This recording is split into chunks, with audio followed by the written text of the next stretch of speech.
I'd like to welcome Lord Allen from Facebook to give evidence for us today. As you can see, we were still rather hoping your boss might make a surprise appearance, but nevertheless, we're grateful to have you with us. We'll wait for the bell to stop. Mr. Allen, I would say at the outset how deeply disappointed we are about Mark Zuckerberg's decision to ignore the summons from so many different nations. Certainly this is an unprecedented situation. We're dealing with this many parliamentarians and legislators. I'd like to ask you as my opening question, the corporate decision of Facebook to blow off this meeting with Mark Zuckerberg.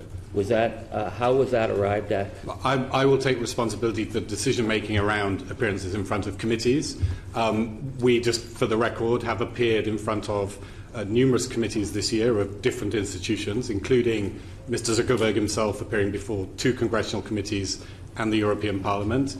Okay, so when we took evidence in February from Simon Milner, we asked him why they didn't look for activity of Russian ads, why they didn't report it, and he said it was something the company didn't know it had to look for. But we know from a recent investigation by the New York Times that Facebook was aware as a company much earlier that these ads were being placed and run.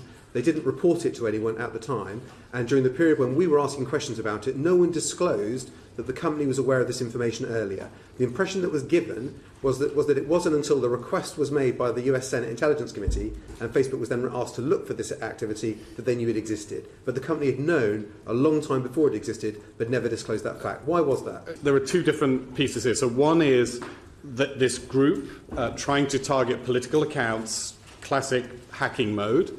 The second part of it is information that we received to say that people thought that some operatives in this group were involved in some American political pages, and that those pages were buying ads. That's what subsequently came out. So there are 2 different activities carried out by the same group. The one that we were aware of earliest was attempts to hack accounts. So we became aware of this group. We understood something about their operations.